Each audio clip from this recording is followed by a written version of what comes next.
జగన్మోహన్ రెడ్డి గారు ఒక విజన్తో కష్టపడి అధికారంలోకి వచ్చి నవరత్నాలని స్కీములు పెట్టి, దళితుల స్కీములు పెట్టి, రైతులకు స్కీములు పెట్టి, అమ్మఒడి అని చెప్పి విద్యా వ్యవస్థలకు స్కీమ్ పెట్టి, ఆరోగ్యశ్రీని బాగు చేసి ఆంధ్రప్రదేశ్ రాష్ట్రాన్ని ఒక బంగారు కోటగా మార్చినటువంటి ఒక అద్భుతాన్ని ప్రతిపక్షాలు, ప్రత్యర్థులు ఎలాగూ అర్ధరాత్రి వచ్చి ఆ బంగారు కోటకి పేడ కొడితే దాన్ని తెల్లారి పొద్దున్న లేచిన తర్వాత క్లీన్ చేయాలి కదా.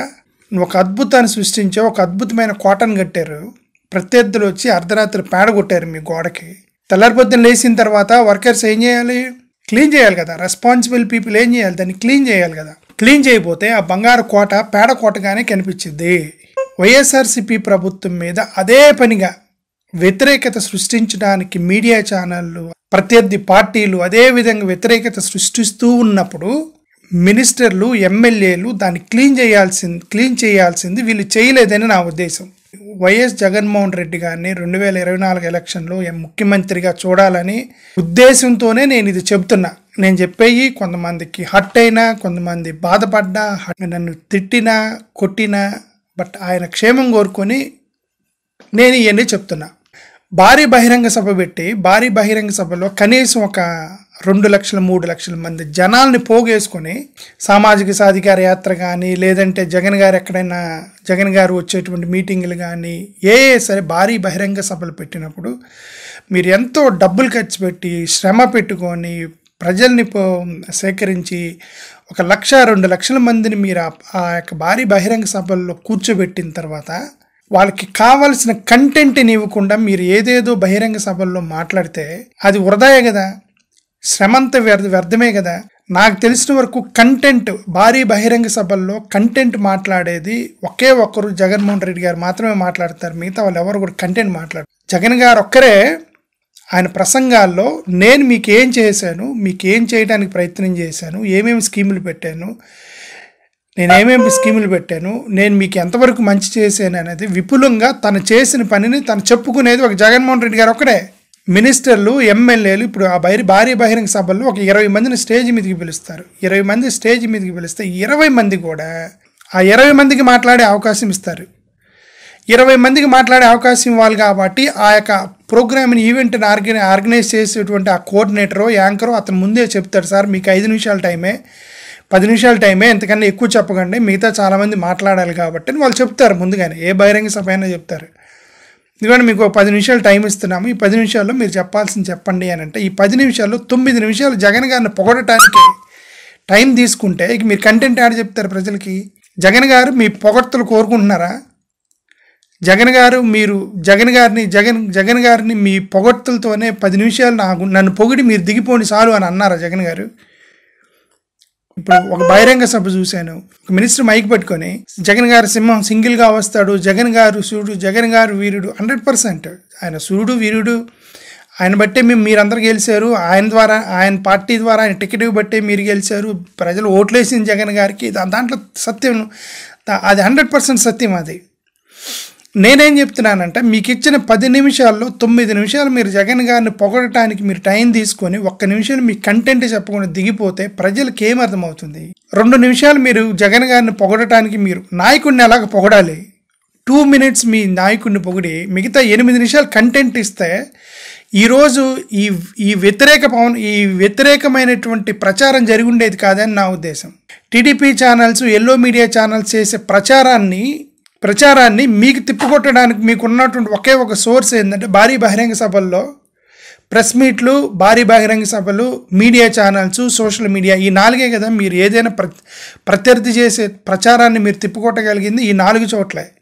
ప్రెస్ మీట్లు పెట్టడానికి మీరు పెట్టేటువంటి ప్రెస్ మీట్లు వాళ్ళు ఎవరు టెలికాస్ట్ చేయట్లేదు. ఒక సాక్షి చెప్తే ఎవరో టెలికాస్ట్ చేయట్లా, కాబట్టి మీరు రీచ్ అవ్వలేకపోతున్నారు ఎక్కువగా. సోషల్ మీడియా డల్ అయింది, అది అందరికీ తెలిసిన విషయం. ఇక మీకున్న సోర్స్ ఏంటి? భారీ బహిరంగ సభల్లో లక్షల మందిని మీరు కోడీకరించిన తర్వాత అక్కడే కదా మీరు కంటెంట్ ఇవ్వాలి. జగన్ గారు చేసిన అద్భుతాలను చెప్పాల్సిన పని, అవకాశం మీకు వచ్చేది ఆ భారీ బహిరంగ సభల్లోనే కదా. మీకు ఇచ్చిన 10 నిమిషాలు మీరు జగన్ గారి దృష్టిలో పడటానికి జగన్ గారినే పొగుడుకుంటూ 10 నిమిషాలు వేస్ట్ చేస్తే జగన్ గారు చేసిన పనులను ఎప్పుడు చెప్తారు? ఆరోగ్య శాఖ మంత్రికి మైక్ ఇస్తే ఆయన మాట్లాడాల్సిందే. ఆరోగ్యశ్రీలో తీసుకువచ్చిన విప్లవాలు, జగన్మోహన్ రెడ్డి గారు ఆరోగ్యశ్రీలో తీసుకువచ్చిన విప్లవాల గురించి కదా మీరు చెప్పాలి. ఆరోగ్య శాఖ మంత్రిలో ఎలాంటి విప్లవాలు తీసుకువచ్చాడు, ఎలాంటి మోడిఫికేషన్స్ తీసుకువచ్చాడు, ఏ ఏ రోగాలను తీసుకొచ్చి కలిపారు అక్కడ, ఇప్పుడున్న దాన్ని 25 లక్షలు పెంచడం వల్ల ఏం జరిగింది అనేది కదా మీరు ప్రజలకు చెప్పాలి. ఆరోగ్య శాఖ మంత్రికి ఒక బాధ్యత అప్పగించినప్పుడు నీ రెస్పాన్సిబిలిటీని, నీ యొక్క ఇంపాక్ట్ ఆరోగ్య శాఖ మంత్రిగా రోగుల మధ్య నీ ఇంపాక్ట్ ఏంది, ఎంత ఉంది, ప్రజల్లో ఎంత ఉంది అనేది కదా చెప్పాలి. అదేవిధంగా ఎడ్యుకేషన్ మినిస్టర్ జగన్మోహన్ రెడ్డి గారు ఎడ్యుకేషన్ మీద తీసుకున్న ఈ భారీ విప్లవాత్మకమైన విప్లవాన్ని, ఎడ్యుకేషన్లో తీసుకొచ్చిన సమూలమైన మార్పుల్ని ప్రజల్లోకి తీసుకెళ్ళటానికి మినిస్టర్ పాత్ర ఎంత? ఒక నాయకుడిగా ఆయన ఒక మంచి విప్లవం తీసుకొచ్చినప్పుడు దాన్ని ప్రజల్లోకి తీసుకెళ్ళటానికి మినిస్టర్లు, ఎమ్మెల్యేల పాత్ర ఎంత? మీరు భారీ బహిరంగ సభల్లో ఎడ్యుకేషన్ని విప్లవాత్మకంగా చెప్పండి. అందరూ మాట్లాడద్దు. ఒక ఎడ్యుకేషన్ మినిస్టర్ ఎడ్యుకేషన్ గురించే కదా మాట్లాడాలి. ఒక ఎడ్యుకేషన్ మినిస్టర్ ఎడ్యుకేషన్ గురించి మాట్లాడాలి, వ్యవసాయ మంత్రి వ్యవసాయం గురించి మాట్లాడాలి, ఆరోగ్య శాఖ మంత్రి ఆరోగ్యం గురించి మాట్లాడాలి. That is the responsibility the Jaganmohan Reddy has given to you. You promote your own department. ఇలాగ అందరు మినిస్టర్లు ఎవరెవరికి ఇచ్చిన డిపార్ట్మెంట్ వారిని ప్రమోట్ చేసుకుంటే, ఈరోజు చేసుకుంటే ఈ యొక్క తప్పుడు ప్రచారానికి, ఈ యొక్క నెగిటివ్ క్యాంపెయినింగ్కి బ్రేక్ పడి ఉండేది కదా. సోషల్ వెల్ఫేర్ మినిస్టర్, నేను ఎవరి పేర్లు చెప్పట్లేదు, social welfare minister press meet పెట్టిన ప్రతిసారి ఎస్సీలు ఎవరన్నా ఎస్సీలు పుట్టాలనుకుంటున్నారా అనే ఒక్క పదంతో ఎంతకాలం లాగుతారు? అదొక్కటేనా? 27 పథకాలు రద్దు చేశారని చెప్పి వాళ్ళు ప్రచారం చేస్తున్నప్పుడు తిప్పికొట్టుకే దమ్ము ఉండాలి కదా సోషల్ వెల్ఫేర్ మినిస్టర్కి. వాళ్ళు ప్రచారం చేస్తున్నారు, తిప్పికొట్టి ఏంటి 27 పథకాలు ఏం రద్దు చేసామని చెప్పి దాని దమ్ము ఉండాలి కదా. అది ర్యాండమ్గా అక్కడక్కడ జరిగిన 2-3 ఇన్సిడెంట్స్ని తీసుకొని దళితుల మీద పెద్ద అరాచకం జరుగుతున్నట్టు ప్రచారం చేస్తుంటాయి. దానికి కౌంటర్లు అయ్యి జగన్మోహన్ రెడ్డి గారు తీసుకున్న స్కీమ్లో 90% దళితులకి ఉపయోగపడేవే. ఆయన పెట్టిన నవరత్నాలు ఏమైనాయో 90% మేజర్ బెనిఫిషియరీస్ దళిత్సే. గవర్నమెంట్ స్కూల్ బాగు చేస్తే బాగుపడింది దళితులే, స్కీములు ఇస్తే బాగుపడింది దళితులే, నవరత్నాల్లో ఉంది బాగుపడింది దళితులే, పెన్షన్లో ఎక్కువగా తీసుకుంటున్నట్టు వృద్ధులు ముసలోళ్ళు అందరూ కూడా వాళ్ళు కూడా దళితులే. అవి చెప్పడంలో సోషల్ వెల్ఫేర్ మినిస్టర్ ఫెయిల్ అయితే దళితులు వ్యతిరేకత వచ్చింది అని అంటే మినిస్టర్ ఫెయిల్డ్, ఎస్సీ ఎమ్మెల్యేలు ఫెయిల్డ్, ఎస్సీ ఎమ్మెల్సీల పాత్ర ఏంటి? వీళ్ళు పర్ఫెక్ట్గా ఉంటే ఇది ఆ బ్యాడ్ క్యాంపెయినింగ్ ఎక్కువగా జరిగి ఉండేది కాదు అనేది నా ఉద్దేశం. వ్యవసాయ శాఖ మంత్రి జగన్ గారు రైతులకు సంబంధించిన సంస్కరణలన్నీ తీసుకొచ్చారు. అసైన్ ల్యాండ్స్ని రెగ్యులరైజేషన్ చేయడం అంటే మామూలు పని. అది ఒక రైతుకి వ్యవసాయానికి సంబంధించిన భూముల్ని రెగ్యులరైజేషన్ చేయడం మామూలు పని. అది వాళ్ళ లైఫ్ని టర్న్ చేసే విషయం. రైతులు కన్విన్స్ చేయాల్సినటువంటి రెస్పాన్సిబిలిటీ వ్యవసాయ శాఖ మంత్రిదే కదా, ఆ ఎమ్మెల్యేలదే కదా. నేను అనేది ఏంటంటే వీళ్ళకి వచ్చిన అవకాశాన్ని, అంటే నేను ఎన్ని చెప్తాను, పబ్లిక్ మీటింగ్లో మాట్లాడేటువంటి కంటెంట్ని దయచేసి మార్చండి సార్. ఇది ఈ పబ్లిక్ మీటింగ్లో మీకు 10 నిమిషాలు ఛాన్స్ ఇస్తున్నాం, మీరు మాట్లాడండి అని ఒక ఎమ్మెల్యేకు, ఒక మినిస్టర్కు మీకు మైక్ ఇచ్చినప్పుడు ఆ 10 నిమిషాలు చాలా వాల్యుబుల్ టైము. ఈ 10 నిమిషాల్లోనే సాధ్యమైనంత వరకు మన ప్రజలకు ఏం చేసామో చెబుదాము అనేటువంటి ఇంటెన్షన్లోనే ఉండాలి తప్ప జగన్ గారి నాయకత్వంలో మేము పనిచేస్తాము, జగన్ గారి దయాదాక్షిణ్యం మీద మేము బతికేమని 10 నిమిషాలు ఆయన పొగిడితే ఇప్పుడు నష్టం ఎవరికి? జగన్ గారికేగా. నష్టం ఎవరికి వచ్చింది? జగన్ గారికేగా. ఇప్పుడు మొత్తం ఎవరెవరైతే పొగిడారో వాళ్ళందరినీ పీకేస్తున్నారు ఇప్పుడు జగన్ గారే. మహాద్భుతం జగన్మోహన్ రెడ్డి గారు అద్భుతం చేశాడు, మహాద్భుతాలు చేశాడు రాష్ట్రాన్ని. నాకు తెలిసిన వరకు జగన్ గారు తీసుకువచ్చిన సంస్కరణలు ఏ ముఖ్యమంత్రి తీసుకురాలేదు. వైఎస్ రాజశేఖర రెడ్డి గారి కంటే కూడా బెటర్ అద్భుతాలమైన సంస్కరణలు తీసుకువచ్చాడు. కానీ దాన్ని చెప్పుకోవడంలో మాత్రం మినిస్టర్లు, ఎమ్మెల్యేలు ఫెయిల్ అయ్యారని నా ఉద్దేశం. క్యాడర్ దాన్ని ప్రజలకు చెప్పడంలో ఫెయిల్ అయింది. The king became hit, soldiers failed. కరెక్ట్గా కంటెంట్ మాట్లాడేది ఇద్దరే నాకు తెలిసిన వరకు. జగన్మోహన్ రెడ్డి గారు, సజ్జల రామకృష్ణారెడ్డి గారు ప్రెస్ మీట్ పెట్టినప్పుడు మాట్లాడతారు. సజ్జల రామకృష్ణారెడ్డి గారు మేము ఎంత ఇచ్చాము, ఎంత డబ్బులు ఇచ్చాము, ఇది ఇన్ని కోట్లు అనౌన్స్ చేసాము, ఈ స్కీములు తీసుకువచ్చాము అని చెప్పి ప్రెస్ మీట్లు పెట్టి మేము ఎప్పటికప్పుడు సజ్జల రామకృష్ణారెడ్డి గారు కంటెంట్ ఇస్తాడు. ఆయన రాజకీయ నాయకులకు మనం సింపుల్గా ఒకటే చెప్పాలి, జగన్మోహన్ రెడ్డి గారు లేకుండా మీరు లేరు, జగన్మోహన్ రెడ్డి గారి పార్టీ లేకుండా మీరు లేరు, ఆయన అవకాశం లేకుండా మీరు లేరు. ఆయన దయాదాక్షిణ్యాలతో ఎవరైనా పార్టీలో బతకాల్సిందే. ప్రెస్ మీట్లలో కానీ, భారీ బహిరంగ సభల్లో కానీ, సోషల్ మీడియాలో కానీ మీరు మాట్లాడేటప్పుడు జగన్ గారు చేసిన మంచి పనుల యొక్క డెప్త్లోకి వెళ్ళి కంటెంట్ని ప్రజలకి కన్విన్సింగ్గా చెప్పండి. ముగ్గురు నాకు తెలిసిన వరకు ఒక 4-5 పోరాడుతున్నారు దీంట్లో. ఒకటి జగన్ గారు, ఆయన ఒక 1 అవర్ మాట్లాడతాడు, ప్రతి మీటింగ్లో ఒక 1 అవర్ మాట్లాడతాడు. ఆయన ఏమేం చేశాడు చెప్పుకుంటాడు జగన్మోహన్ రెడ్డి గారు. That's fundamental. ఏం చేశాడు ఆయనకి తెలుసు కాబట్టి ఆయన మొత్తం చెప్పుకుంటాడు పబ్లిక్కి. సాక్షి సాక్షి టీవీ ఛానల్ ఒకటి పోరాడుతూ ఉంటుంది.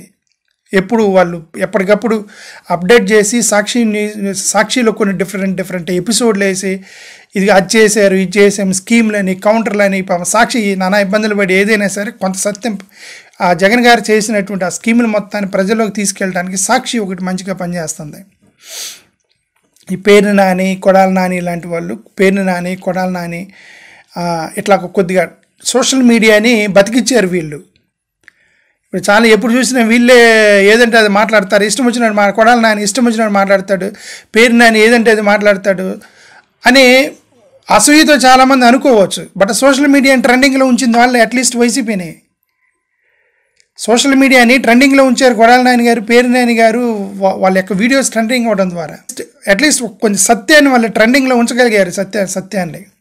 కాబట్టి నా సజెషన్ ఏంటంటే భారీ బహిరంగ సభల్లో ఒక వ్యక్తికి మాట్లాడటానికి అవకాశం వచ్చినప్పుడు ఏ నాయకుడైనా సరే జగన్ గారిని పొగడటానికి దయచేసి 2 నిమిషాలు మాత్రమే తీసుకొని మిగతా 8 నిమిషాలు కంటెంట్ ప్రజలకి చెప్పండి. జగన్ గారు ఏం చేశారో, జగన్ గారు చేసిన అద్భుతాలను ప్రజలకి చెప్పండి. నెగిటివ్ ఫీడ్బ్యాక్ని తిప్పికొట్టడానికి మీకు మార్గం అదొక్కటే. 2 లక్షల మంది నీ ముందు కూర్చొని మాట్లాడతారు. 2 లక్షల మంది అందరూ ఒకే ప్రసంగాలు ఇస్తే కుదరదు. ఏ డిపార్ట్మెంట్ అలా డిపార్ట్మెంట్ ప్రసంగం ఇవ్వాలి. ఎందుకు విద్యార్థులకు నేర్పించేటప్పుడు ఒకరు mathematics separate teacher, botany separate teacher, social studies separate teacher, ఏ సబ్జెక్ట్కి ఆ సబ్జెక్ట్ సపరేట్ టీచర్ని పెట్టి ఎందుకు చెప్తారు? ప్రతి సబ్జెక్ట్లో వాళ్ళ ప్రజలకు చేరాలనే కదా. ఒక భారీ బహిరంగ సభ జరుగుతున్నప్పుడు మీరు టీచర్లు, వాళ్ళు లిజనర్స్ 20 మంది ఉన్నప్పుడు ఆ 20 మందిలో ఒకరు వ్యవసాయం గురించి మాట్లాడాలి, ఒకరు విద్య గురించి మాట్లాడాలి, ఒక వైద్యం గురించి మాట్లాడాలి, ఒకరు సోషల్ వెల్ఫేర్ గురించి మాట్లాడాలి, ఒకరు టెక్స్టైల్ గురించి మాట్లాడాలి, ఒకరు ఇండస్ట్రీస్ గురించి మాట్లాడాలి. That is how we should arrange a meeting, right? ఈ ప్రత్యర్థులు చేసేటువంటి అబద్ధ ప్రచారాన్ని మీరు తిప్పికొట్టడానికి మీకున్న ఒక ఆయుధం ఏంటంటే మీరు ఇచ్చే ప్రసంగాలే. కాబట్టి భారీ బహిరంగ సభలు పెట్టేవాళ్ళు ఈ ప్రోటోకాల్లు ఎంత తీసి పక్కన నూకి మీరు ప్రసంగం మాట్లాడటానికి ఇచ్చేటప్పుడు మీరు వక్తలకు ముందు మీరే చెప్పండి. ఇదిగా నువ్వు ఈ ఎడ్యుకేషన్ గురించి మాట్లాడు, నువ్వు వ్యవసాయం గురించి మాట్లాడు, నువ్వు విద్య గురించి మాట్లాడు, నువ్వు నవరత్నాల గురించి మాట్లాడు. ఇంక రెండోది సామాజిక సాధికార యాత్రలో ఒక మినిస్టరు 5-6 మీటింగ్లకి అటెండ్ అయ్యాడు. నేను 5-6 మీటింగ్లకి ఏం చెప్తారో విన్నా. ఒక మినిస్టర్ సంగతి మాట్లాడుతున్నా, పేర్లు చెప్పట్లా నేను, అంటే మార్చుకుంటే బెటర్ అని. అల్టిమేట్గా మీ ఎయిము నా ఎయిము మనందరూ ఏమైందంటే జగన్ గారిని 24లో ముఖ్యమంత్రిని చేయాలి, అదే మనకి ఎయిమ్. ఓకే, ఒక మినిస్టర్ 5 ప్రసంగాలు ఇచ్చాడు. నేను ఈ 5 ప్రసంగాలు విన్నా. ఈ 5 ప్రసంగాలు కూడా ఒక చోట ఇచ్చిన ప్రసంగమే, కందుకూరులో ఇచ్చిన ప్రసంగమే బాపట్లలో ఇచ్చిన ప్రసంగమే ఒంగోలులో ఇచ్చిన ప్రసంగమే భీమవరంలో, ఒకే ప్రసంగం. ఎక్కడికి వెళ్ళినా అదే ప్రసంగం చెప్పినప్పుడు మీరు స్టేజ్లు మారుస్తున్నారు కానీ మీడియా మారుతుందా? ఇప్పుడు మీ ప్రసంగాన్ని ప్రచారం చేయాల్సింది సాక్షి ఛానల్ ప్రచారం చేయాలి. సో మినిస్టర్ మాట్లాడుతున్నాడు, సాక్షి ఛానల్లో టెలికాస్ట్ ఇవ్వాలి, లైవ్ టెలికాస్ట్ ఇవ్వాలి. లైవ్ టెలికాస్ట్ ఇచ్చినప్పుడు ఇదిగా ఈ మినిస్టర్ ఎక్కడికి వెళ్ళినా ఇదే మాట్లాడతాడని చెప్పి సాక్షి టీవీ కట్టేస్తారు.